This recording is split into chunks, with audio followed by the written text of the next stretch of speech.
وہ ابھی یونیورسٹی آئی تھی اور گیٹ پر ہی سمرین مل گئی تھی۔ وہ دونوں باتیں کرتے ہوئے آگے بڑھی۔ راستے میں وہ دونوں ایک جگہ ٹھہر کر باتیں کر ہی رہی تھیں کہ جب ہی ہر طرف جیسے شور اٹھا تھا۔ ایک بلیک کلر کی ہیوی بائک یونیورسٹی گیٹ سے اندر داخل ہوئی تھی اور بغیر آگے آنے والوں کی پرواہ کیے تیزی سے دوڑ رہی تھی۔ شاید اس پر سوار شخص کو جلدی تھی یا وہ پاگل تھا۔ بائک ان کی طرف آ رہی تھی۔ ایمن کو اپنی حساسیت سن ہوتی محسوس ہوئی تھی جب سمرین نے تیزی سے اس کا بازو پکڑ کر اسے سائڈ پر کیا۔ بائک گزر گئی اور پھر ایمن کا اٹکا سانس بحال ہوا۔ جگدم اس کی چھوٹی سی سرخ ناک پر غصہ سوار ہوا جبکہ مقابل نے ایک جگہ بائک روکی۔ بائک سے اترتے ہیلمٹ سر سے اتارتے اس نے اپنے بھورے بالوں میں ہاتھ پھیرا تھا۔ کئی لڑکیاں اس کی جانب بھاگی تھیں اور کئی لڑکے اس کی نیو ماڈل کی بائک کو اشتیاق سے دیکھ رہے تھے۔ بدتمیز، ایمن کے منہ سے بے اختیار نکلا تھا۔ وہ سمجھ گئی تھی کہ وہ کوئی امیر زادہ تھا جو پہلے یوں یونیورسٹی میں بائک اتنی تیزی سے گھسا لایا اور اب کرو فر سے بغیر کسی کے پرواہ کیے چلتا کمال کے آفس کی طرف جا رہا تھا۔ لڑکیاں اس کی پشت کو گھور رہی تھیں مگر وہاں پرواہ کسے تھی؟ شاید اسے ان سب چیزوں کی عادت تھی۔ بدتمیز تو نہیں بولو یار، تم جانتی ہو کس قدر ہینڈسم اور ہاٹ ہے، اتنا ایٹیٹیوڈ تو بنتا ہے۔ سمرین نے اس کے ساتھ چلتے اسے ٹوکا۔ ایمن نے برا سا منہ بنایا اور ساتھ اسے ایک خفیف سی گھوری سے نوازا۔ شرم کر لو کچھ، کس طرح کے الفاظ استعمال کر رہی ہو؟ اور اسے ایٹیٹیوڈ نہیں بدتمیزی اور خود سری بولتے ہیں، بے حد فضول ہے۔ ایمن نے آنکھیں گھمائیں۔ وہ کلاس میں انٹر ہو چکے تھے۔ اسے ہلکی سی جلن محسوس ہوئی اس انجانے شخص سے جس کی شخصیت بتاتی تھی کہ اس کے پاس سب کچھ ہے، ہر آسائش۔ سر جھٹکتی وہ اپنی کتاب پر جھک گئی۔ اسٹوڈنٹس آنا شروع ہو چکے تھے اور پھر آخر میں پروفیسر کے ساتھ وہ بھی کلاس میں داخل ہوا۔ اچانک شروع ہوئی چہمہگوئیوں پر اس نے سر اٹھا کر دیکھا۔ بلیک شرٹ پہ بلو جینز پہنے، ہلکے بھورے بالوں کو جیل سے سیٹ کیے، ماتھے پر 2 بل ڈالے، کالی آنکھیں پروفیسر کے چہرے پر گاڑے، ہلکی بھوری بڑھی بیئرڈ، 6 فٹ سے نکلتا قد، ہاتھ میں گھڑی پہنے، وہ سنجیدہ سا پروفیسر کو سن رہا تھا۔ ایمن کو لگا جو الفاظ سمرین نے کچھ دیر پہلے اس کے لیے بولے تھے وہ بہت کم تھے۔ بے شک وہ بہت خوبصورت تھا۔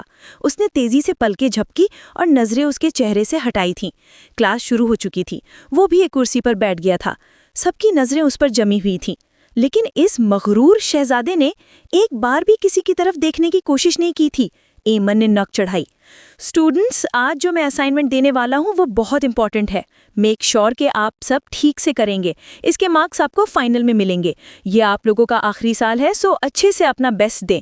سب اسٹوڈنٹس 2 کی ٹیم میں اسائنمنٹ 3 دن بعد جمع کروائیں گے۔ کلیئر؟ پروفیسر ہمدان کمال سب پر ایک طائرانہ نظر ڈالتے ہوئے بولے۔ پوری کلاس نے یس میں جواب دیا۔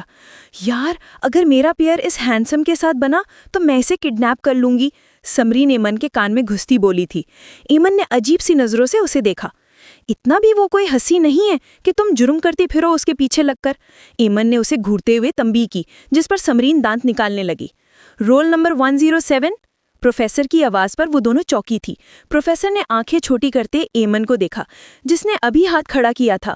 اسے شدید شرمندگی محسوس ہوئی تھی۔ شاید سمرین سے باتوں پر وہ پروفیسر کی آواز پر دھیان نہیں دے پائی تھی جو اب اسے گھور رہے تھے۔ Roll number 117۔ پروفیسر کے بولنے پر سب نے سکون سے بیٹھے اس مغرور انسان کو دیکھا۔ ایمن کی آنکھیں ایک پل کو پھیلی تھیں۔ شرمندگی مزید بڑھ گئی۔ جاذب جمال اور مس ایمن وحید۔ پروفیسر کے بولنے پر جاذب جمال نے گردن موڑ کر ایمن وحید کو ایک نظر دیکھا۔ ایمن نے دیکھا کہ اس مغرور زادے کے چہرے پر سر تا پیر اس کا جائزہ لینے کے بعد نخوت بھرے تاثرات ابھرے تھے۔ پوری کلاس اسے یکدم خود پر ہنستی ہوئی محسوس ہوئی تھی۔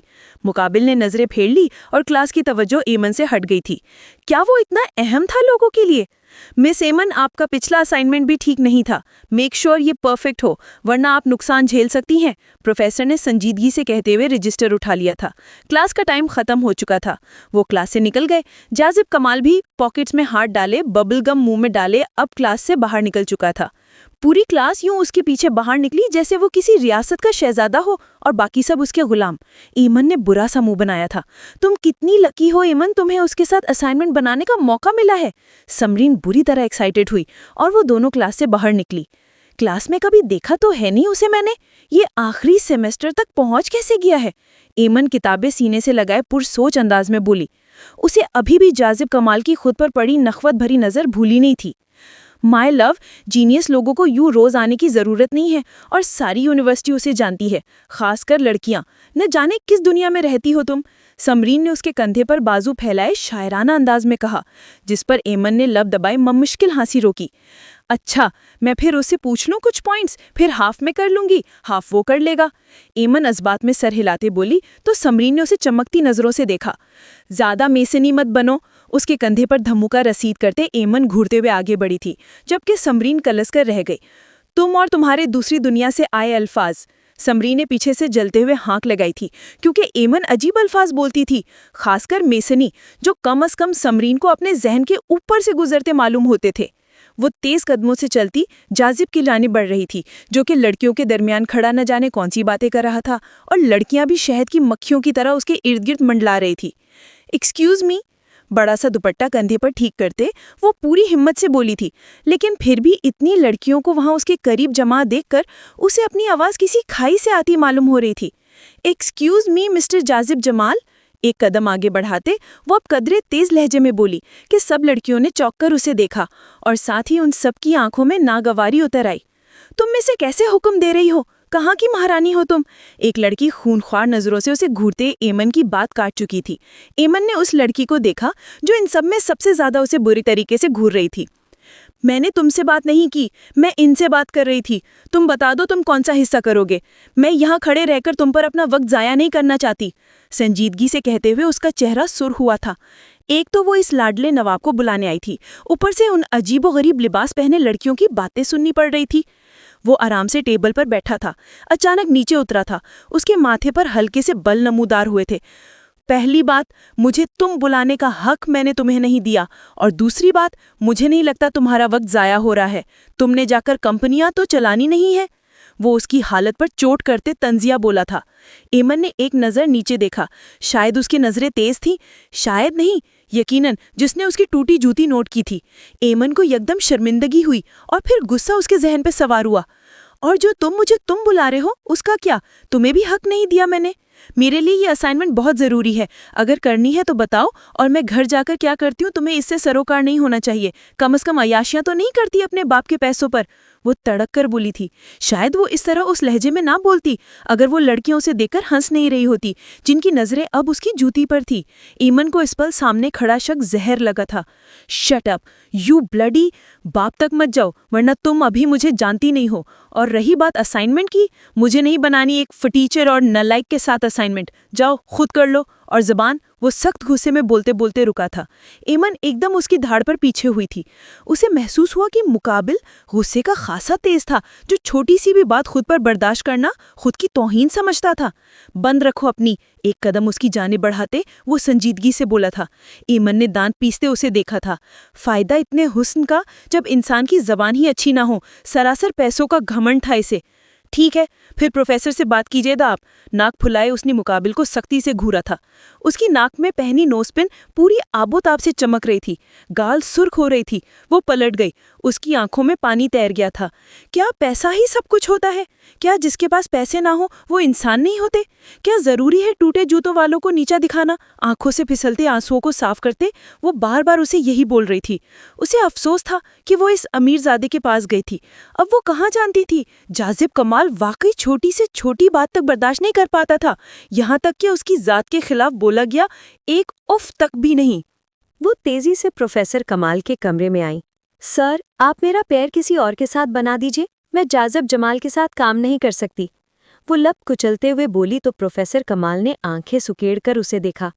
اس کی وجہ پوچھ سکتا ہوں؟ انہوں نے کہا تو وہ ساری بات انہیں بتانے لگی، اور ساتھ ہی اسے بڑے معتبر القابات سے نواز رہی تھی، جن کو سن کر پروفیسر کمال نے زیر لب اپنی مسکراہٹ کو ضبط کیا۔ پھر انہوں نے کال کر کے جازب جمال کو اندر آنے کا کہا۔ چاچو، آپ نے مجھے کیوں بلایا ہے؟ وہ اندر داخل ہوتے ہوئے بولا۔ چاچو؟ وہ ہلکا سا بڑبڑائی اور اس کی آنکھیں شدت سے پھیل گئیں۔ اف، تف ہے تم پر، یہ کیا کر دیا تم نے ایمن؟ چاچا کے سامنے اس کے بھتیجے کی اتنی برائیاں کر رہی تھی، نہ جانے کیا سوچتے ہوں گے تمہارے بارے میں، اور اس میسنے کو پتہ نہیں کیا کیا باتیں بتائیں۔ ہائے، کہیں مجھے یونیورسٹی سے سسپینڈ ہی نہ کر دیں۔ وہ دل ہی دل میں خود کو کوسنے لگی۔ تم اسائنمنٹ کیوں نہیں کرنا چاہتے؟ پروفیسر کمال نے تنویہی نگاہوں سے دیکھتے ہوئے پوچھا۔ کرنا چاہتا ہوں مگر اس 2% کی لڑکی کے ساتھ نہیں کرنا چاہتا، وہ اسے تنفر بھری نگاہوں سے دیکھتے ہوئے بولا۔ تمہارا دماغ خراب ہے، کس طرح بات کرتے ہو تم؟ وہ اسے ڈپٹتے ہوئے بولے اور ایمن کا چہرہ بھی اہانت کے احساس سے سرخ ہو گیا تھا۔ پتہ نہیں کس چیز کا گھمنڈ ہے اس شخص میں اگر 2% کی ہوں تو تم تو 1% کے بھی نہیں ہو، اپنے باپ کے پیسوں پر عیاشی کرنے والا بگڑا امیرزادہ۔ وہ تپ کر بولی تو جاذب نے اسے غصے سے دیکھا۔ شٹ اپ، خبردار جو تم نے مجھ سے اس لہجے میں بات کی تو کاٹ کے رکھ دوں گا تمہیں، وہ دھاڑا اور پروفیسر کمال نے اپنا سر تھام لیا۔ ارے میں آپ سے ڈرتی نہیں ہوں، اور ہاں یہ دھمکی کسی اور کو جا کر دینا۔ دوسری بات، تمہاری زبان بتاتی ہے کہ تمہاری کس طرح کی تربیت ہوئی ہے۔ بچپن سے آپ نے اسے لگام ڈالی ہوتی نا تو آج اسے بات کرنے کی تمیز ہوتی۔ پروفیسر کمال کو مخاطب کرتے ہوئے بولی۔ تم اپنی حد میں رہو۔ وہ ایک جھٹکے سے اٹھ کر کھڑا ہو گیا۔ بالکل چپ ہو جاؤ تم دونوں، خبردار اگر تم دونوں کی زبان اب چلی تو یہ اسائنمنٹ مجھے ہر حال میں چاہیے، اور تم دونوں بنا کسی جھگڑے کے اس اسائنمنٹ کو پورا کرو گے، پروفیسر کمال نے کہا۔ وہ سر جھٹک کر رہ گیا جبکہ وہ دل ہی دل میں کوڑتے ہوئے اس مصیبت سے چھٹکارا پانے کے بارے میں سوچ رہی تھی۔ پھر کچھ دیر کے بعد وہ اٹھ کر لائبریری کی جانب بڑھ گئی۔ وہاں سے کتابیں ایشو کرنے کے بعد وہ دونوں وہاں بیٹھے ڈسکس کر رہے تھے، مگر بار بار جاذب کا فون بج رہا تھا۔ کیا تم کچھ دیر اس کو بند نہیں کر سکتی؟ وہ کچھ دیر کے بعد چڑ کر بولی۔ تمہیں کیا پرابلم ہے؟ میری گرل فرینڈ کے میسیجز آ رہے ہیں، رپلائی بھی نہ کروں؟ وہ تڑک کر بولا۔ تو یہ کام تم گھر جا کر بھی کر سکتے ہو، وہ منہ بنا کر بولی۔ میرے منہ مت لگا کرو اور جا کر کوئی اور کام کرو، مجھے تو معاف کر دو، اور رہی اسائنمنٹ تو اسے ہم آدھا آدھا کر لیتے ہیں، اسائنمنٹ کا یہ حصہ میں کر لوں گا اور تم باقی کر لینا۔ وہ چڑ کر بولتا ہوا اٹھ کھڑا ہوا۔ ٹھیک ہے، میں 2 دن کے اندر یہ پورا کر لوں گی، لیکن اگر تمہارا 2 دن کے اندر پورا نہ ہوا نا تو کیا کرو گی تم؟ وہ اس کی بات کاٹتا ہوا 2 قدم آگے بڑھاتا ہوا اس کے قریب ہو کر بولا تو وہ ہڑبڑا کر پیچھے کو ہٹی۔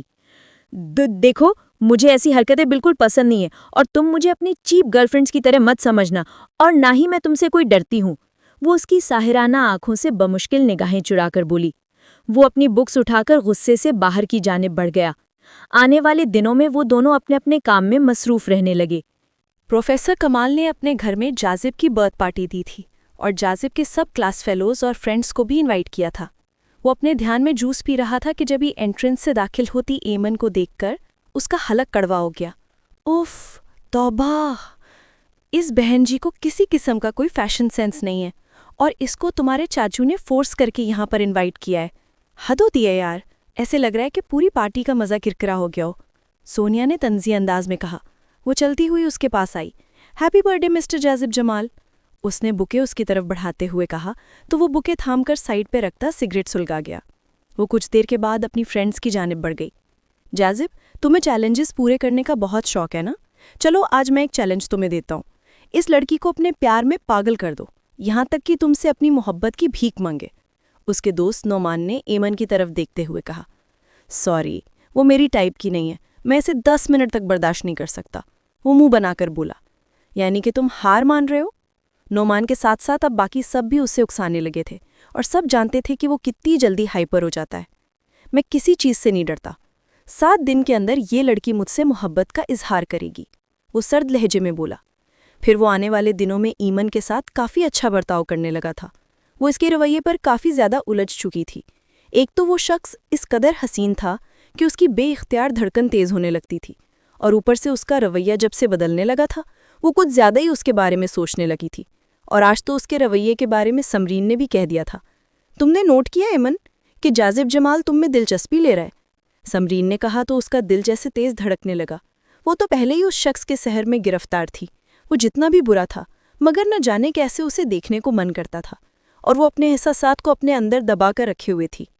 نہیں، تمہیں غلط فہمی ہوئی ہے، وہ مجھ میں کیسے انٹرسٹ لے سکتا ہے؟ تمہیں پتہ ہے نا کہ مجھ جیسی لڑکیاں اسے پسند نہیں ہیں۔ وہ سر جھٹک کر بولی۔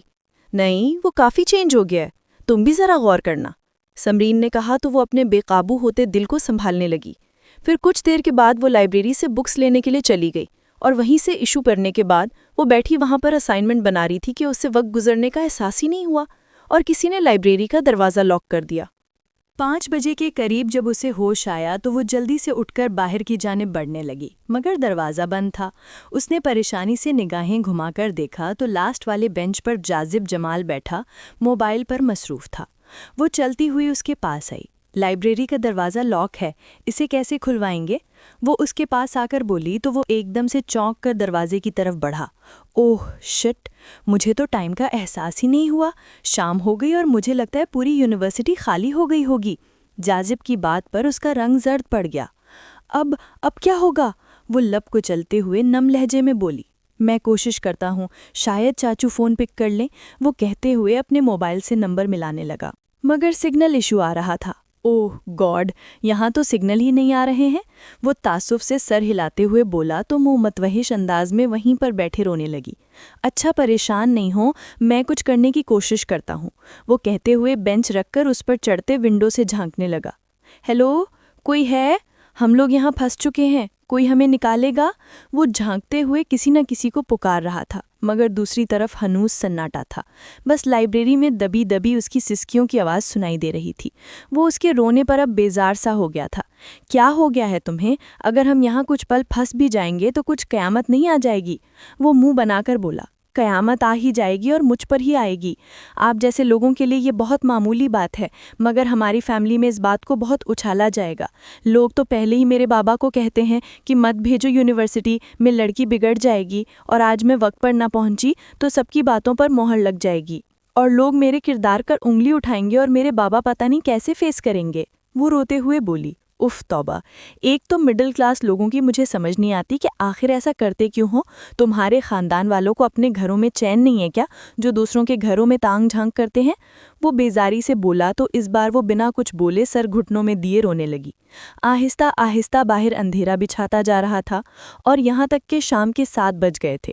کچھ ہی دیر گزری کہ ٹک کی آواز سے دروازہ کھلا تو وہ بھاگتی ہوئی دروازے کے پاس آئی تو دروازے پر پروفیسر کمال تھے۔ تھینک گاڈ، مجھے تمہارا میسج مل گیا اور میں یہاں پہنچ گیا۔ خیر چلو جلدی کرو، اس لڑکی کے والدین پریشان ہوئے ہیں۔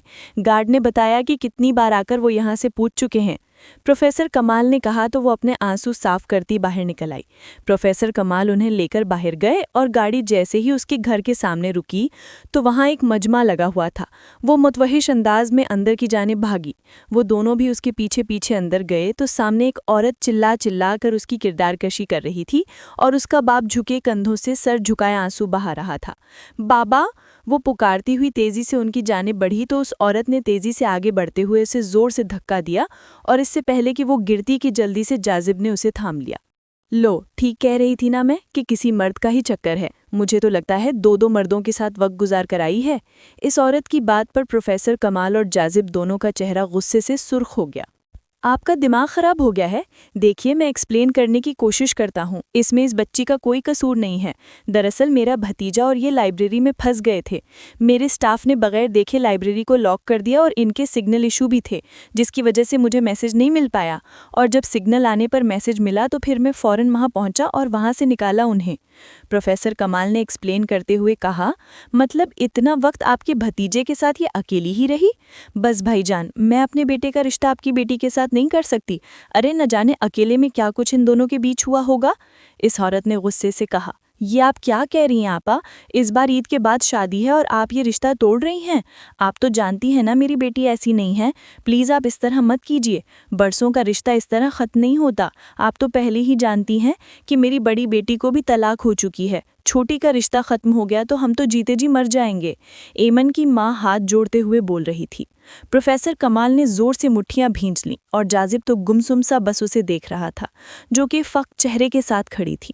اگر آپ چاہتے ہیں کہ یہ رشتہ ہو تو پھر ہماری شرط یہ ہے کہ یہ گھر اور دکان میرے بیٹے کے نام کر دیجیے۔ وہ عورت بولی تو جاذب نے ناگواری سے سر جھٹکا۔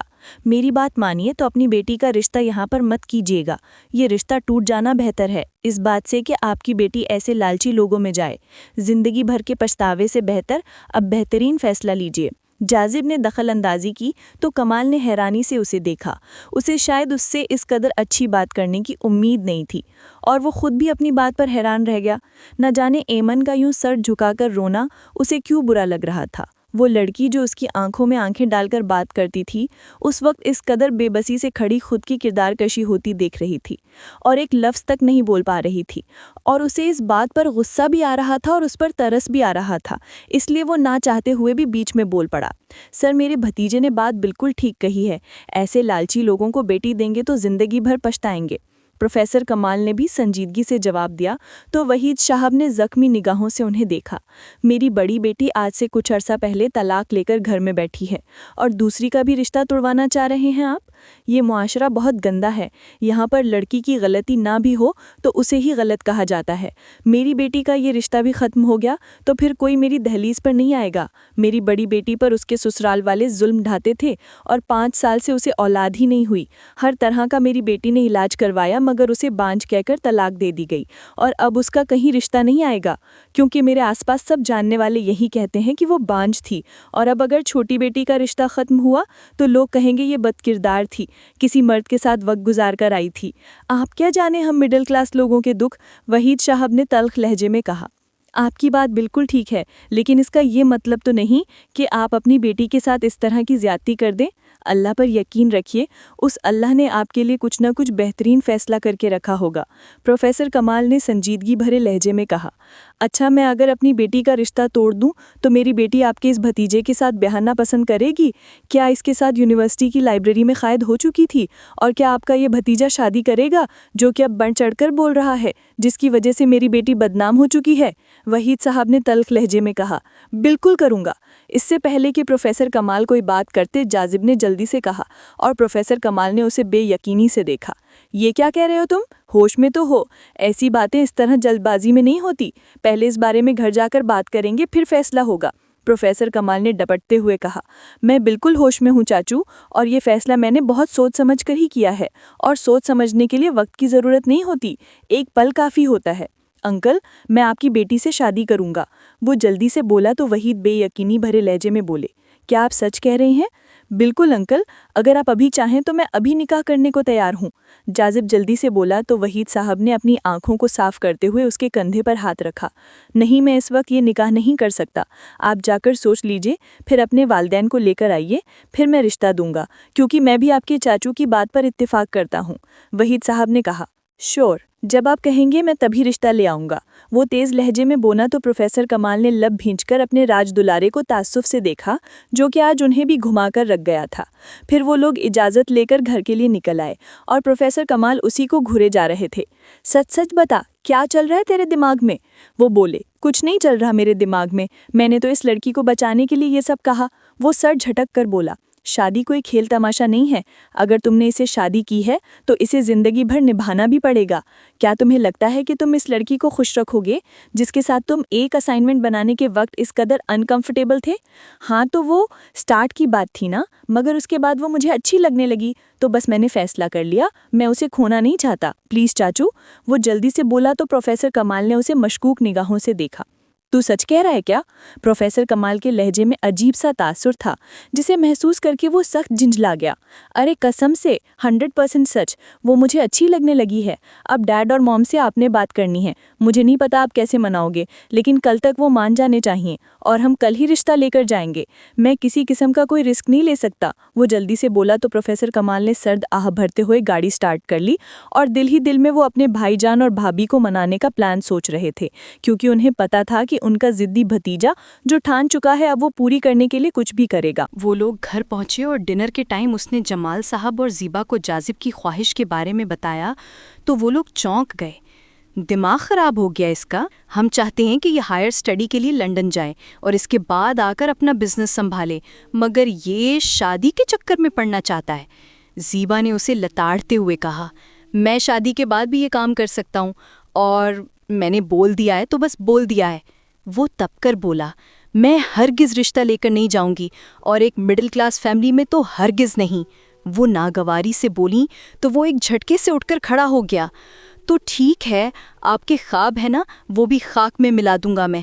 میری شادی نہ ہوئی تو نہ تو میں ہائر اسٹڈی کے لیے جاؤں گا اور نہ ہی بزنس سنبھالوں گا۔ اس کی بات پر وہ لوگ پریشان ہو گئے۔ پھر وہ پورا 1 ہفتہ سب کو زچ کر چکا تھا، نہ تو وہ کسی ایکٹیویٹیز میں حصہ لے رہا تھا اور نہ ہی وہ یونیورسٹی کی اسائنمنٹ کمپلیٹ کر رہا تھا۔ زیبا کو بالآخر ہار ماننا ہی پڑی۔ وہ ضدی تھا اور اپنی منوا کر ہی دم لیا۔ نہ چاہتے ہوئے بھی زیبا رشتہ لے جانے کے لیے تیار ہو گئی۔ جس دن رشتہ لے کر گئیں، اگلے ہی دن دونوں کا نکاح ہو گیا۔ وہیں پہ پروفیسر کمال نے ایمن کی بڑی بہن طاہرہ کو دیکھا تو وہ بھی اپنا دل ہار بیٹھیں۔ طاہرہ کی من موہنی صورت اور اداس آنکھوں نے پروفیسر کمال کا دل ہی لوٹ لیا تھا اور وہ اسی وقت شادی کا فیصلہ کر چکے تھے۔ اور 1 ہفتے کے بعد ان کی شادی تھی۔ گھر میں زور و شور سے شادی کی تیاریاں چل رہی تھیں۔ جاذب تو عید کے بعد ہائر اسٹڈی کے لیے لندن جا رہا تھا تو اسی لیے شادی جلدی رکھی گئی تھی۔ آج پروفیسر کمال کی بارات تھی اور کچھ ہی دیر میں بارات ہوٹل پہنچی تو جاذب کی متلاشی نگاہیں ایمن کو تلاش کر رہی تھیں۔ 1 ہفتے سے زیادہ ہو چکا تھا ان کے نکاح کو، مگر ان دونوں کے درمیان کسی قسم کی کوئی بات ہی نہیں ہوئی تھی۔ وہ ایک سائڈ پر بیزار سی شکل بنائے بیٹھا تھا کہ جب ہی اس کی نظر سیڑھی اترتی ایمن پر پڑی۔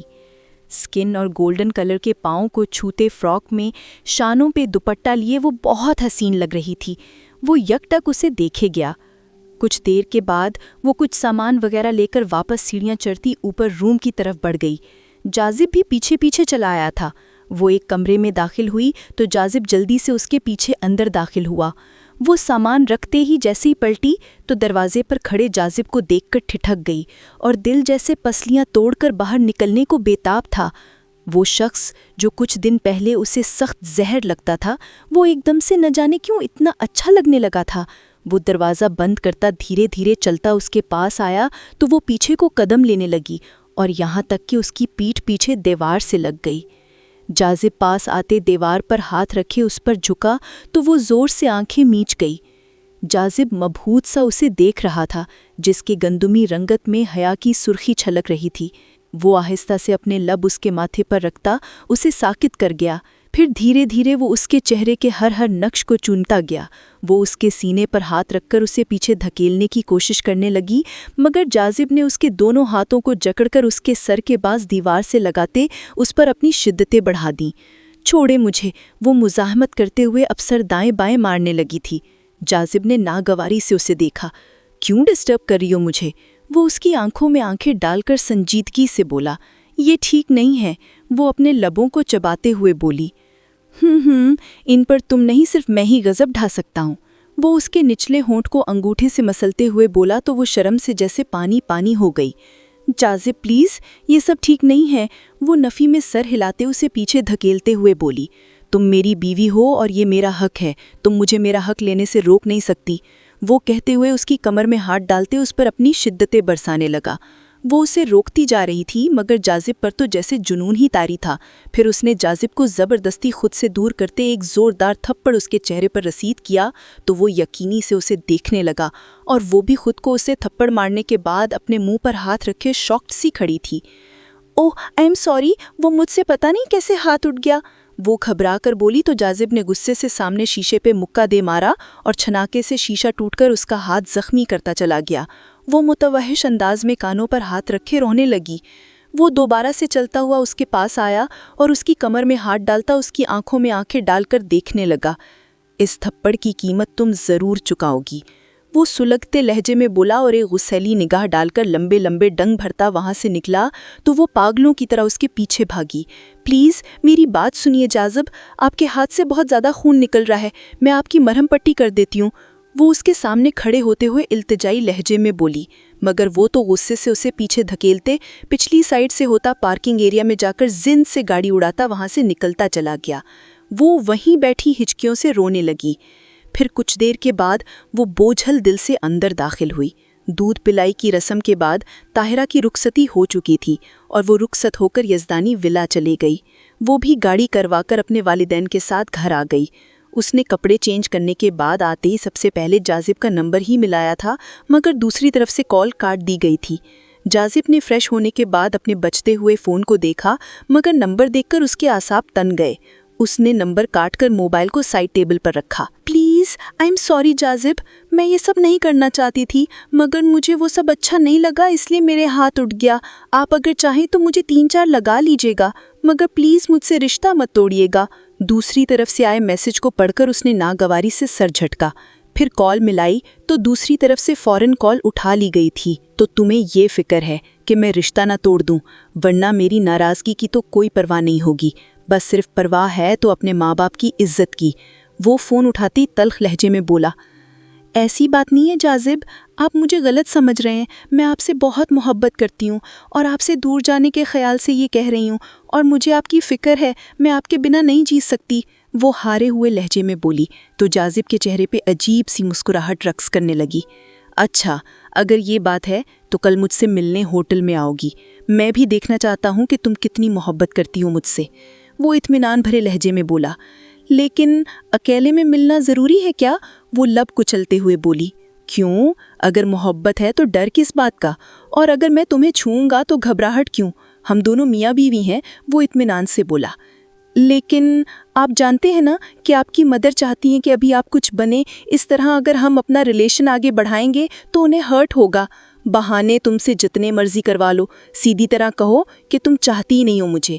وہ اسے باتوں کے جال میں الجھانے لگا تھا، وہ اس کی ناراضگی سے مرتی جا رہی تھی، وہ معصوم سی بنتے حوا ابن آدم کی باتوں کے جال میں الجھتی چلی گئی۔ اگلے دن وہ اس کے ساتھ روم میں اکیلی ملنے چلی آئی۔ وہ اس کے قریب آ کر اسے باہوں میں بھرے، بیڈ تک لایا اور پھر اس پہ اپنی شدتیں برسانے لگا۔ کچھ دیر تک وہ ہلکی پھلکی سی مزاحمت کرتی رہی، مگر اس کی ناراضگی کے خوف سے وہ اسے ٹھیک سے روک بھی نہیں پا رہی تھی۔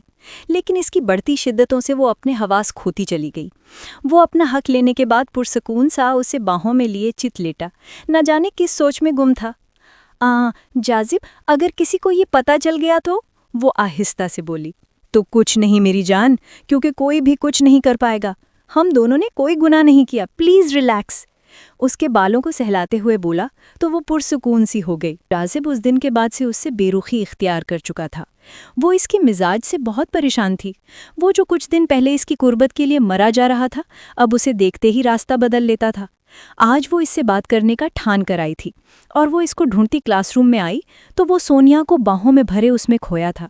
وہ ساکت و جامد سی دروازے کا سہارا لیے کھڑی تھی۔ کچھ دن پہلے جن باہوں میں وہ تھی، آج اس کی جگہ کوئی اور تھی۔ اس کی بے وفائی اور دغابازی کے خیال سے اس کی ٹانگیں بے جان ہوئیں۔ وہ ہنستے ہوئے ایک دم پلٹا تو اسے دیکھ کر ٹھٹک گیا۔ یہ سب کیا ہے جاذب؟ آپ میری جگہ کسی لڑکی کو کیسے دے سکتے ہیں؟ وہ تڑپ کر بولی۔ تمہاری جگہ کئی نہیں ہے جاذب کی زندگی میں۔ تم صرف ایک چیلنج تھی جس کو کسی بھی طرح جاذب جیتنا چاہتا تھا، اور وہ جیت چکا ہے۔ تمہاری تو آنکھوں میں جاذب دکھ رہا ہے۔ پھر سونیا بولتی جا رہی تھی اور وہ بے یقینی سے جاذب کو دیکھ رہی تھی، جو کہ اطمینان سے سگریٹ کی کش لے رہا تھا۔ یہ سب کیا کہہ رہی ہے؟ کیا آپ مجھ سے محبت نہیں کرتے جاذب؟ پلیز ایک بار اس کی باتوں کی تردید کر دیجئے۔ ابھی جو آپ اس کے ساتھ وہ کوالٹی ٹائم سپینڈ کر رہے تھے نا، میں اسے بھی بھول جاؤں گی۔ وہ اس کے پاس زمین پر بیٹھتے ہوئے التجائیہ لہجے میں بولی۔ اوہ سویٹ ہارٹ، سونیا بالکل ٹھیک کہہ رہی ہے، میں تم سے بالکل بھی محبت نہیں کرتا، 1% بھی نہیں۔ تم میں ایسا ہے کیا کہ تم سے محبت کی جائے؟ میں جو تمہارے پاس آیا تھا نا، وہ سب ایک ناٹک تھا، بھول جاؤ سب۔ کچھ دنوں کے بعد میں ویسے بھی لنڈن چلا جاؤں گا، تو دھیرے دھیرے تم خود کو سنبھال ہی لوگی۔ کوئی اور لڑکا اگر پسند آئے تو مجھے بتا دینا، میں تمہاری شادی کروا دوں گا۔ وہ سپاٹ لہجے میں بولتا اسے ساکت کر گیا۔ وہ اس کی بات پر مر ہی گئی تھی۔ آپ ایسا نہیں کر سکتے، میرے ماما بابا مر جائیں گے، انہوں نے بڑی مشکل سے یہ خوشیاں دیکھیں، پلیز اس طرح مت کیجیے گا، مجھے چاہیے نہ اپنائیے، جس سے آپ محبت کرتے ہیں کیجیے گا، میں آپ کو نہیں روکوں گی، لیکن پلیز مجھے مت چھوڑیے گا۔ اٹس اوکے، اب جاذب اتنا ظالم نہیں ہے، وہ تمہارے لیے اتنا کر سکتا ہے کہ جب تک تمہارے ماں باپ زندہ ہیں تب تک تمہیں اپنا نام دے سکے، پھر اس کے بعد چھوڑ دے گا۔ ویسے بھی تمہارے بڈھے ماں باپ کتنا عرصہ جئیں گے؟ 2-3 سال۔ کیوں جاذب؟ سونیا نے مذاق اڑاتے ہوئے کہا تو وہ تڑپ سی اٹھی۔ پھر اس کے آنسو ٹھٹک گئے جب اس نے مڑ کر دروازے کی طرف دیکھا، جہاں سب لوگ اسے استہزائیہ انداز میں دیکھ رہے تھے، اور جاذب کو ایسے سراہا جا رہا تھا گویا اس نے کوئی محاذ جیتا ہو۔ اور پروفیسر کمال تو پھٹی پھٹی نگاہوں سے دیوار سے لگے سن پڑ گئے۔ وہ بمشکل قدم اٹھاتی وہاں سے نکلی تو پروفیسر کمال تیزی سے اس کے پیچھے لپکے۔ پھر وہ رکشہ کروا کر کیسے گھر پہنچی اسے نہیں معلوم۔ پورا رمضان گزر گیا، وہ یونیورسٹی نہیں گئی۔ جاذب اور کمال کے بیچ کافی جھگڑا ہوا، اور جاذب کو پہلی بار کمال نے تھپڑ مارا۔ وہ تو جیسے غصے سے پاگل ہی ہو گیا۔ یہ آپ نے بالکل اچھا نہیں کیا چاچو، ایک غیر لڑکی کے لیے اپنے راج دلارے کو تھپڑ مارا، بہت برا کروں گا آپ کی اس منہ بولی بہن کے ساتھ، وہ غصے سے بولا اور وہاں سے چلا گیا۔ پھر عید کے بعد جاذب ہائر اسٹڈی کے لیے لنڈن چلا گیا۔ اس کے جانے کے 2 مہینے کے بعد وحید صاحب اور خدیجہ بیگم کا روڈ ایکسیڈنٹ میں انتقال ہو گیا، اور ایمن تو جیسے ان کے مرنے سے ہی مر گئی تھی۔ ان کی وفات سے 3 دن کے بعد طاہرہ اسے زبردستی یزدانی ولا لے آئی۔ کچھ ہی دنوں کے بعد طاہرہ کو اللہ پاک نے خوشخبری دی تو جیسے ایمن کی زندگی میں تھوڑی سی ہلچل ہوئی۔ وہ ہر وقت طاہرہ کے پیچھے پیچھے رہتی تھی۔ اللہ پاک نے طاہرہ کو بیٹا اور بیٹی سے نوازا تھا۔ طاہرہ جس کے بارے میں لوگوں کا خیال تھا کہ وہ بانجھ ہے، ایمن ہر وقت زمل اور ارسلان کے پیچھے پیچھے رہتی تھی۔ پھر کچھ عرصے کے بعد ایمن نے جمال صاحب کے کہنے پہ آفس جوائن کر لیا۔ وہ اپنی ذہانت سے یزدانی انڈسٹری کو بہت زیادہ فائدہ پہنچا چکی تھی۔ 5 سال گزر چکی تھی اور جاذب تو جیسے وہیں کا ہو کے رہ گیا تھا۔ ہائر اسٹڈی کرنے کے بعد اس نے وہیں پر جاب کر لی تھی۔ وقت کے ساتھ ساتھ سب کو جاذب کی حرکت کے بارے میں پتہ چلا تو جمال صاحب اس سے کافی شرمندہ تھے، اور جمال صاحب نے تو اس سے بات تک نہ کرنا چھوڑ دی تھی۔ وہ آج 5 سال کے بعد پاکستان آیا تھا اور ایئرپورٹ پر صرف زیبا ہی اسے پک کرنے آئی تھی۔ ڈیڈ تو مجھ سے بہت ناراض ہے نا، اپنے اکلوتے بیٹے کو ریسیو کرنے تک نہیں آئے، وہ تلخ لہجے میں بولا۔ وہ جادوگرنی ہے نا، اپنے قابو میں کیا ہوا ہے سب کو، انگلیوں پر ناچتے ہیں تمہارے چاچو بھی اور ڈیڈ بھی۔ زیبا کے لہجے میں بیزاری تھی، وہ لب بھینچ کر رہ گیا۔ وہ گھر پہنچا تو لاؤنج سے بچوں کے کھلکھلانے کی آواز آ رہی تھی۔ وہ جیسے ہی اندر داخل ہوا تو سامنے کا منظر دیکھ کر ٹھٹک گیا۔ بچوں نے لاؤنج میں ادھم مچا رکھا تھا، ایک دوسرے پر کشنز اچھال رہے تھے، اور وہ دشمن جاں جو پچھلے 5 سال سے اس کے حواسوں پہ چھائی تھی، کمر کے گرد دوپٹہ باندھے انہیں پکڑنے کی کوشش کرتی بے حال ہو رہی تھی۔ پھر ایک دم سے وہ پلٹی اور جاذب کو دیکھتے ہی اس کی ہنسی ایسی غائب ہوئی جیسے کسی نے نوچ کر پھینک دی ہو۔ اوف اللہ، اس گھر میں کوئی ڈسپلن بھی ہے کہ نہیں؟ پتہ نہیں کس طرح کے بچے ہیں تمہارے، وہ طاہرہ پہ چلانے لگی تو ایمن کے ماتھے پہ ان گنت بل پڑ گئے۔ آپ سے کوئی سمیٹنے کو تو نہیں کہہ رہا، اگر بچوں نے بکھیرا ہے تو بچوں کی خالہ ہے یہ سب سمیٹنے کے لیے، اور جس گھر میں بچے ہونا وہاں پر یہ سب ہوتا ہی ہے، مگر آپ کو تو موقع چاہیے اپنی دیورانی کو سنانے کا۔ ایمن نے تڑک کر جواب دیا تو جاذب نے ناگواری سے اسے دیکھا۔ کس طرح بات کر رہی ہو تم موم سے؟ معافی مانگو، جاذب نے ناگواری سے کہا۔ کیوں معافی مانگوں؟ میں نے کچھ غلط نہیں کہا۔ آپ کی مدر کو معافی مانگنی چاہیے میری بہن سے، جو بلا وجہ ہی آتے ہی ان پر چلانے لگی ہیں، یہی تو کام ان کو آتا ہے۔ عزت اگر کروانا چاہتے ہیں نا تو دوسروں کی عزت کرنا بھی چاہیے، وہ چبا چبا کر بولی۔ بس کرنا، طاہرہ نے منمنا کر کہا۔ کیوں بس کروں؟ اور یہ گھر صرف ان کا نہیں ہے آپیہ، کیوں ان سے دب کر رہتے ہیں؟ کتنی بار آپ کو سمجھایا ہے کہ جواب دینا سیکھیے اپنی جیٹھانی جی کو، کیونکہ اگر آپ کمزور پڑتے ہیں نا تو لوگ آپ کے جذبات اور آپ کے احساسات کو کچل کر آگے بڑھ جاتے ہیں۔ وہ ایک سرد سی نگاہ جاذب پر ڈال کر تلخ لہجے میں بولی، پھر بچوں کو کمرے میں جانے کا کہہ کر وہ سب سمیٹنے لگی۔ جاذب لب بھینچ کر کچھ دیر اسے دیکھتا رہا اور پھر اپنے کمرے کی جانب بڑھ گیا۔ فریش ہونے کے بعد صوفے پہ بیٹھا اس کے رویے کے بارے میں ہی سوچ رہا تھا۔ اس کے لہجے میں مٹھاس ہوا کرتی تھی، مگر اب جیسے وہ آگ اگلتی تھی، اور اس سب میں قصوروار بھی وہی تھا۔ اس کی وجہ سے ہی وہ اس طرح کی بن گئی تھی۔ برسوں پہلے وہ ایک شرط کو جیتنے کے لیے کیا کچھ نہیں کر گیا، مگر اسے پتہ ہی نہیں چلا تھا کہ وہ دل لگی کرتے کرتے اپنے دل کو لگا بیٹھا تھا۔ وہ پچھلے 5 برس سے بے چین تھا، دن رات صرف اس کا چہرہ ہی اس کی آنکھوں کے سامنے آتا تھا۔ دل نے کئی بار چاہا کہ ایک بار اس سے بات کر لو، مگر شرمندگی کے باعث وہ کبھی اس سے بات ہی نہیں کر پایا۔ دروازہ نوک ہونے پر وہ اپنی سوچوں سے باہر آیا تو دروازے پر ملازمہ کھڑی تھی جو اسے کھانے کے لیے بلانے آئی تھی۔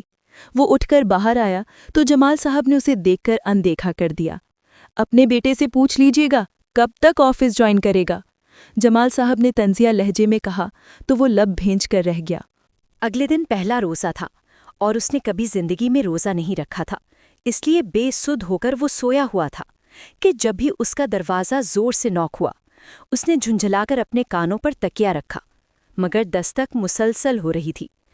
کچھ جھنجھلاتا ہوا اٹھ کر دروازہ کھولتا، کچھ بولنے ہی والا تھا، مگر دروازے پہ کھڑی ایمن کو دیکھ کر وہ حیران رہ گیا۔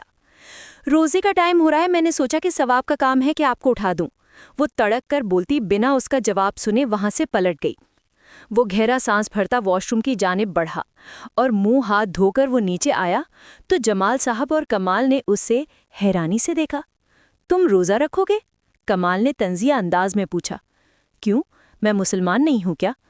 وہ نگاہیں چرا کر بولا۔ اچھا، تم مسلمان بھی ہو، یہ بات تمہیں اب پتہ چلی ہے۔ زندگی کے 28 برس تو ایسے ہی گزار دیے تم نے، کبھی زندگی میں روزہ رکھا ہے کیا تم نے؟ جمال صاحب نے بھی طنز کے تیر برسائے اور اس نے جھنجھلا کر ایمن کو دیکھا، جو کہ مسکراتے ہوئے سحری کر رہی تھی۔ ابھی روزہ بند ہونے میں تقریباً 15-20 منٹ باقی تھے، تو وہ بھی چائے پینے کے لیے لان میں چلی گئی۔ سحری سے فارغ ہونے کے بعد وہ بھی چائے کا مگ تھامے ایمن کے پیچھے لان میں آیا۔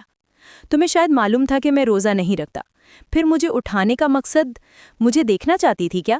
وہ اس کے ساتھ جھولے میں بیٹھتے ہوئے ہلکے پھلکے انداز میں بولا۔ جی نہیں، میں آپ کی صبح صبح انسلٹ کروانا چاہتی تھی، اور جو کہ ہوئی بھی، بہت سکون ہوا مجھے۔ وہ دل جلانے والے انداز میں بولی تو حقیقتاً اس کے دل جگر پھیپڑے سب جل گئے تھے۔ تم خود کو سمجھتی کیا ہو؟ تمہارا یہ ایٹیٹیوڈ میں بالکل برداشت نہیں کر سکتا۔ وہ چائے کا مگ غصے سے زمین پر مارتے ہوئے دھاڑا۔ مجھ سے اس طرح بات کی نا تو منہ توڑ دوں گی۔ وہ بھی جواباً مگ کو زور سے زمین پر مارتے ہوئے اسی کے انداز میں بولتی اسے مزید غصہ دلا گئی۔ وہ اس کے بازو سے جکڑ کر اسے خود کے قریب کرتا، اس کے لبوں کو اپنی دسترست میں لے گیا۔ وہ اس کے سینے پر مکے مارتے ہوئے اسے پیچھے دھکیلنے کی کوشش کر رہی تھی، مگر وہ اس کی دونوں بازوؤں کو جکڑے اس کے لبوں پر اپنی شدت بڑھاتا چلا گیا، یہاں تک کہ اس کے حلق میں خون کا ذائقہ محسوس ہوا۔ تو وہ آہستہ سے پیچھے ہوا، تو وہ جلدی سے اٹھ کر بھاگتی ہوئی اپنے کمرے میں آئے اور دروازہ بند کرتے اس کی پشت سے ٹیک لگائے زمین پہ بیٹھی سسکیوں سے رونے لگی۔ اور پھر کچھ دیر کے بعد وہ وضو کرنے کے ارادے سے واش روم میں آئی تو اس کی نگاہ اپنے ہونٹ پر موجود زخم پر پڑی تو دل سے جیسے ٹیسے اٹھنے لگی تھیں۔ وہ ہونٹ صاف کر کے باہر آ کر نماز پڑھنے لگی۔ اگلے دن وہ بنا کسی کی اٹھائے سحری کے وقت اٹھ چکی تھی۔ وہ دشمن جان سامنے چیئر پر بیٹھی کھانا کھا رہی تھی۔ جاذب کا دل اسے دیکھنے سے بھر ہی نہیں رہا تھا، اور جب سے دوبارہ اس کی لبوں کا ذائقہ چکھا تھا تو دل میں اسے چھونے کی طلب بڑھ گئی تھی۔ سحری کے بعد اس نے کچھ دیر آرام کیا اور پھر وہ آفس کے لیے نکل آیا۔ وہ جب وہاں پہنچا تو ایمن کو جمال صاحب کے مینیجر کے ساتھ ہنستے دیکھ کر جیسے اس کے تن بدن میں آگ ہی لگ گئی۔ وہ پورا دن سب کے ساتھ ہنس بول رہی تھی، مگر اس سے تو بات کرنا بھی نہیں پسند کرتی تھی۔ وہ سخت چنچلاہٹ کا شکار تھا۔ رات کو افطاری کے بعد وہ اس سے بات کرنے کے لیے اس کے کمرے میں آیا تو وہ اسے دیکھ کر ہڑبڑا کر بیڈ سے اتر آئی۔ آپ میرے کمرے میں کیا کر رہے ہیں؟ جائیے یہاں سے، ورنہ کیا؟ وہ اس کی بات کو بیچ میں کاٹتے اس کے مقابل آتے ہوئے بولا۔ اس کی جھلستی سانسوں کو اپنے چہرے پر محسوس کر کے ایمن کی دھڑکن جیسے رک رک کر چل رہی تھی۔ ورنہ میں کمال بھائی کو اور ڈیڈ کو آواز دے کر بلا لوں گی۔ وہ اپنے لب چباتے ہوئے بولی تو وہ اسے کھینچ کر وارڈروب سے لگاتا ہوا اس کی آنکھوں میں جھانکنے لگا، جہاں پہ خوف ٹپک رہا تھا۔ چلو بلاؤ، جس کو بلانا بلاؤ۔ کیا ہوا، اب بول کیوں نہیں رہی؟ وہ دیوار میں زور سے مکہ مارتے ہوئے دھاڑا تو ایمن کی آنکھیں چھلک اٹھیں۔ اس کے بہتے آنسو دیکھ کر جاذب کا غصہ جھاگ کی مانند بیٹھ گیا۔ وہ اس کے رخسار پر جھکتا اپنے لبوں سے اس کے آنسو چنتا اسے ساخت کر گیا۔ I'm sorry، میں بہت کوشش کرتا ہوں کہ تم سے اس طرح بات نہ کروں، لیکن تم مجھے مجبور کر دیتی ہو۔ اس کے ماتھے سے ماتھا ٹکائے گمبھیر لہجے میں بولا تو اس نے ایک سسکاری بھرتے ہوئے اپنے ہاتھوں سے اسے پیچھے دھکیلنے کی کوشش کی، مگر وہ اپنی جگہ سے ٹس سے مس نہیں ہوا تھا۔ وہ بے بسی کے احساس سے پھوٹ پھوٹ کر رو دی۔ وہ کچھ دیر تک اسے دیکھتا رہا اور پھر اسے خود میں بھینچ گیا اور اس کے رونے میں جیسے مزید شدت آ گئی۔ کیوں آخر کیا کمی تھی مجھ میں؟ کیا میں اتنی بدصورت ہوں؟ کیا آپ نے مجھے محبت کے قابل بھی نہیں سمجھا؟ جو وقت میرا تھا، جو وفا کی حقدار میں تھی، جو کوالٹی ٹائم آپ نے میرے ساتھ سپینڈ کیا، وہ آپ نے کسی اور کو دیا۔ کیوں؟ وہ اس کی شرٹ کو دبوچے ہچکیوں کے درمیان بولتی اسے تڑپا گئی۔ وہ اسے خود میں بھینچے اس کا سر سہلا رہا تھا، اس کے آنسو اس کی شرٹ کو بھگو رہے تھے۔ سوری، میں خود بھی بہت بے چین رہا ہوں کہ یہ میں نے کیا کر دیا۔ میں نے ایک شرط کی خاطر تمہارے دل سے کھیل دیا، جبکہ اس کے ساتھ میرے دل کا بھی نقصان ہو گیا۔ نہ جانے یہ دل لگی کب میرے دل کو لگ گئی، میں خود نہیں سمجھ پایا۔ اس دن کے بعد سے میں نے کبھی کسی لڑکی کو نگاہ اٹھا کر بھی نہیں دیکھا۔ میں تم سے بہت محبت کرتا ہوں۔ وہ باری باری اس کی بھیگی آنکھوں پر اپنے لب رکھتے ہوئے گمبھیر لہجے میں بولا تو وہ نفی میں سر ہلاتی اسے زور سے پیچھے دھکیل گئی۔ سب جھوٹ۔ اب بھی آپ کو مجھ سے کوئی مطلب ہی ہوگا جس کی وجہ سے آپ میرے پاس آ رہے ہیں۔ شاید یہ کہ آپ کے گھر والے آپ کو نہیں بلا رہے اس لیے آپ مجھے یوز کرنا چاہ رہے ہیں۔ میں ایک بار آپ پر یقین کر چکی ہوں، اب کبھی نہیں کروں گی۔ وہ اپنے آنسوؤں کو صاف کرتے ہوئے مضبوط لہجے میں بولی۔ نہیں، خدا کی قسم، میں تم سے بہت محبت کرتا ہوں، پلیز میرا یقین کرو۔ دیکھو، میں تمہاری خاطر خود کو بدل رہا ہوں، وہ سب کر رہا ہوں جو میں نے کبھی زندگی میں نہیں کیا۔ وہ اس کے ہاتھ تھامتے ہوئے بے قراری سے بولا، تو وہ استہزائیہ انداز میں ہنستی چلی گئی۔ کس کو پاگل بنا رہے ہیں آپ؟ جب آپ نے ایک شرط کو پورا کرنا تھا تب بھی آپ نے وہ سب کیا جو آپ نے کبھی نہیں کیا۔ میرے گھر میں آ کر میرے والد صاحب کے سامنے بہت اچھے بنے اور وہ اپنے آخری وقت تک یہی سمجھتے رہے کہ ان کی بیٹی کا مستقبل بہت سیکیور ہے کیونکہ آپ میرے ہم سفر ہیں۔ ایک ایسا ہم سفر جس نے ایک باپ کو بیٹی پر ظالمانہ فیصلہ کرنے سے روک دیا، ایک ایسا شخص جس نے بنا کسی مفاد کے اپنی بیٹی کو اپنایا۔ وہ تو جانتے ہی نہیں تھے کہ آپ نے تو اپنی بیٹی کو ایک طوائف کی طرح یوز کیا، جیسے ایک طوائف کچھ پل کی تسکین کے لیے خریدی جاتی ہے، ویسے ہی آپ نے مجھ سے تسکین حاصل کی۔ فرق یہ تھا کہ طوائف کو پتہ ہوتا ہے کہ اس کے ساتھ بستر پر سونے والا مرد اسے پیسے دے گا، مگر میرا شوہر تو نکاح جیسے پاکیزہ رشتے کو استعمال کر کے میرے ساتھ ایک رات گزار چکا ہے۔ وہ سرخ ہوتی آنکھوں کو زور سے مسلتے ہوئے بولی، خبردار، تم نے اپنے لیے اس قدر بےہودہ لفظ استعمال کیا تو تمہارے ساتھ وہ گزاری ہوئی رات میرے لیے بہت قیمتی ہے۔ میں اسی رات کے حصار میں آج تک قید ہوں۔ ان 5 سالوں میں اس قربت کے لمحات کو یاد کر کر کے تڑپا ہوں۔ پلیز میرا اعتبار کرو۔ وہ اس کا چہرہ اپنے ہاتھوں میں بھرتے ہوئے عاجزانہ انداز میں بولا، کبھی نہیں کروں گی۔ اگر آپ کو مجھ سے محبت ہے نا تو اس بے نام رشتے کو ختم کر دیجیے، کیونکہ آپ کا ساتھ مجھے گھٹن دیتا ہے۔ آپ جب چھوتے ہیں نا مجھے تو مجھے گھن آتی ہے خود سے، ایسا لگتا ہے کہ میرا وجود میلا ہو گیا ہے۔ وہ اس کے سینے پر زور سے ہاتھ مارتے ہوئے چیخ کر بولی تو وہ ساخت سا اسے دیکھے گیا اور ایک خاموش آنسو بہہ کر اس کی بیئرڈ میں جذب ہو گیا۔ اتنی نفرت کرنے لگی ہو مجھ سے کہ میرے چھونے سے بھی تمہیں گھن آنے لگی ہے؟ وہ کرب بھرے لہجے میں بولا۔ نفرت بہت چھوٹا لفظ ہوگا، کاش کہ نفرت سے بھی بڑھ کر کوئی لفظ ہوتا تو میں استعمال کرتی۔ اس کے الفاظ جیسے جاذب کا دل ہی ویران کر گئے تھے۔ امید کرتی ہوں کہ آپ مجھے جلد ہی چھوڑ دیں گے، وہ اس کے دھواں دھواں ہوتے چہرے سے نگاہیں پھیرتی ہوئی بولی۔ وہ اس کے کندھوں سے جکڑ کر اسے اپنے قریب کرتا اس کی آنکھوں میں دیکھنے لگا۔ تم میرے نام سے اپنا نام میرے مرنے کے بعد ہی جدا کر پاؤ گی، وہ آگ برساتے لہجے میں بولا اور پھر اسے چھوڑتا ہوا لمبے لمبے ڈنگ بھرتا وہاں سے نکلتا چلا گیا۔ وہ وہیں زمین پر بیٹھی پھوٹ پھوٹ کر رو دی۔ نہیں، تم کمزور نہیں پڑ سکتی ایمن وحید، تم بھی ایک گوشت پوشت کی انسان ہو۔ کوئی بھی شخص تمہارے ساتھ دل لگی کرے گا اور تم اسے معاف کر دو گی؟ ایسا کبھی نہیں کرو گی۔ تمہاری بھی کوئی عزت نفس ہے، تم اسے کچل نہیں سکتی۔ وہ اپنے نرم پڑتے دل کو باور کروانے لگی، پھر وہ بے چین سی بیڈ پر آ کر بیٹھ گئی۔ اس کے بعد پورا ہفتہ وہ اسے منانے کے لیے جتن کرتا رہا۔ کبھی وہ اس کے لیے گجرے لا رہا تھا تو کبھی اس کے لیے بھوکے۔ ہر صبح اس کے تکیے کے پاس تازہ پھول ہوتے تھے، وہ غصے سے انہیں اس کے سامنے کھڑکی سے باہر پھینک دیتی تھی، اور جاذب جمال جو کہ ذرا سا ضبط نہیں کرتا تھا، اس کی ہر بے اتنائی کو سر آنکھوں پہ رکھے ہوئے تھا۔ نہ جانے اس کے اندر یہ ضبط اور صبر کہاں سے آ گیا تھا۔ وہ سر تا پیر بدل چکا تھا۔ سب نے اس کے بدلاؤ کی وجہ سے اپنا رویہ ٹھیک کر لیا تھا، مگر ایمن کا دل نہیں پگھل سکا تھا۔ آج دوسرا عشرہ بھی ختم ہو چکا تھا اور کل 21واں روزہ تھا۔ وہ افسردہ سا گھپ اندھیرے ٹیرس پہ کھڑا نہ جانے کیا کھوج رہا تھا۔ پھر وہ چائے بنانے کے ارادے سے باہر آیا اور جیسے ہی کچن میں داخل ہوا تو وہاں کھڑی ایمن کو دیکھ کر جیسے روح تک مسرور ہو گئی۔ وہ اسے دیکھتے ہی جلدی سے باہر نکلنے لگی، مگر وہ آگے ہوتا اس کا راستہ محصور کر گیا۔ ہٹیے میرے سامنے سے، کتنی بار آپ کو سمجھانا پڑے گا کہ بار بار میرے راستے میں مت آیا کریں؟ وہ انتہائی غصے سے بولی۔ مت کرو ایسے، تمہاری یہ دوری مجھے مار دے گی، وہ ٹوٹے لہجے میں بولا۔ اچھا ہے آپ مر جائیں، کم از کم میری جان تو چھوٹ جائے گی آپ سے، وہ صفاقی سے بولی تو وہ جیسے ایک پل کے لیے سن سا ہو گیا۔ آمین، اللہ کرے تمہاری یہ خواہش پوری ہو جائے، خدا کرے کہ کل کا سورج مجھ پر کبھی نہ آئے۔ آج تاک رات ہے، امام مسجد بتا رہے تھے کہ ہو سکتا ہے کہ یہ شب قدر ہو اور اس رات میں ہر دعا قبول ہوتی ہے، اللہ تمہاری یہ دعا کو ضرور قبول کرے گا۔ افسردہ سی مسکراہٹ سے ٹوٹے پھوٹے سے لہجے میں بولا تو اس بار سن ہونے کی باری ایمن کی تھی۔ اس کے ٹھہرے ہوئے لہجے پر جیسے ایمن کا دل رک سا گیا تھا۔ وہ بنا کچھ بولے تیزی سے وہاں سے اپنے کمرے میں آئی اور بے چینی سے ادھر ادھر ٹہلنے لگی۔ نہیں اللہ، میری اس دعا کو کبھی قبول مت کیجیے گا، آپ تو جانتے ہیں نا میں کتنی پاگل ہوں، ایسے ہی بول دیتی ہوں، پلیز انہیں کچھ نہ ہو۔ وہ اپنے ہاتھوں کی انگلیوں کو آپس میں پیوست کیے ہوئے دل ہی دل میں تڑپ کر بولی تھی۔ پھر اگلے دن وہ پورا دن بے چین سی رہی اور عصر کے ٹائم جمال اور کمال جب گھر واپس آئے تو جاذب ساتھ نہیں تھا۔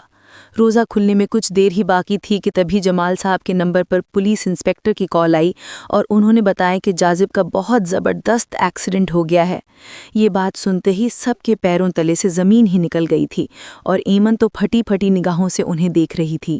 پھر وہ لوگ ہاسپٹل پہنچے مگر ایمن کو تو جیسے کوئی ہوش ہی نہیں تھا، اور ڈاکٹر نے جب باہر آ کر بتایا کہ جان کو خطرہ ہے تو ایمن کے رہے سہے حواس بھی کھو گئے اور وہ ہوش و حواس سے بیگانہ ہو کر زمین پر گرتی چلی گئی۔ اسے جب ہوش آیا تو وہ بیڈ پہ لیٹی تھی۔ مجھے جازب کو دیکھنا ہے، وہ تڑپ کر بولی۔ نہیں دیکھ سکتی ابھی، اور وہ بالکل ٹھیک ہیں، طاہرہ نے کہا، مگر وہ ہنوز نگاہیں چرا رہی تھی۔ مجھے ابھی ملنا ہے، جب تک میں انہیں دیکھوں گی نہیں میری تسلی نہیں ہوگی، وہ کہتی ہوئی تیزی سے باہر نکلی۔ ڈیڈ کہاں ہے جازب؟ دکھائیے، وہ کیسے ہیں؟ وہ تڑپ کر بولی۔ ایمرجنسی وارڈ میں ہے، اس کا آپریشن ہوا ہے مگر وہ شاید کوما میں جا چکا ہے، جمال صاحب بھیگے لہجے میں بولے تو وہ خالی خالی نگاہوں سے انہیں دیکھنے لگی۔ وہ ٹھیک ہو جائیں گے نا؟ بتائیے، وہ ٹھیک ہو جائیں گے نا؟ بھیا آپ ہی کچھ بولیے، وہ کمال کا بازو تھامے بولی تو وہ نم آنکھوں سے انہیں دیکھنے لگے۔ تم دعا کرو، انشاءاللہ ٹھیک ہو جائے گا، اس کے سر پر ہاتھ رکھ کر بولے تو وہ پیچھے ہوتی بھاگتی ہوئی ایمرجنسی وارڈ میں آئی اور سب کے روکنے کے باوجود وہ اندر گئی اور پٹیوں میں جکڑے اس کے وجود کو دیکھ کر تڑپ تڑپ کر رو دی۔ پلیز جازب آنکھیں کھولیے نا، اس طرح مجھے مت تڑپائیں، میں آپ کے بنا مر جاؤں گی، اس کا ہاتھ تھامے تڑپ تڑپ کر رو دی اور اس کی تڑپ دیکھ کر نرسز اور ڈاکٹرز کی آنکھیں بھی بھیگ گئیں اور جازب کی آنکھ کے کنارے سے آنسو ٹپک کر اس کی کنپٹی میں جذب ہوا۔ پلیز ان کے سامنے روئیے مت، وہ آپ کی سب باتیں سن پا رہی ہیں، اور دیکھیے آپ کی رونے پر وہ خود بھی رو رہے ہیں، آپ انہیں موٹیویٹ کیجیے تاکہ وہ زندگی کی طرف لوٹیں، ڈاکٹر نے کہا تو وہ جلدی سے آنسو صاف کر گئی۔ اسے یوں ہوش و حواس سے بیگانہ لیٹے 6 دن ہو چکے تھے۔ 8 27ویں رات تھی۔ وہ گڑگڑاتے ہوئے اللہ سے اس کی زندگی مانگ رہی تھی۔ پھر وہ اس کے پاس آ کر دعائیں پڑھ کر اس پر پھونک مارنے لگی۔ پلیز جازب بس کر دینا، مجھے آپ کے ساتھ عید منانی ہے۔ وہ اس کا ہاتھ تھامے آج پھر سے سسک کر رونے لگی۔ پھر اچانک سے جازب نے اپنا ہاتھ ہلایا تو وہ چونک کر اس کے چہرے کی جانب دیکھنے لگی اور اس کی آنکھوں میں ہلکی سی جنبش ہوئی تھی، اور پھر اس نے دھیرے سے آنکھیں کھولی تو وہ اس پہ جھک گئی۔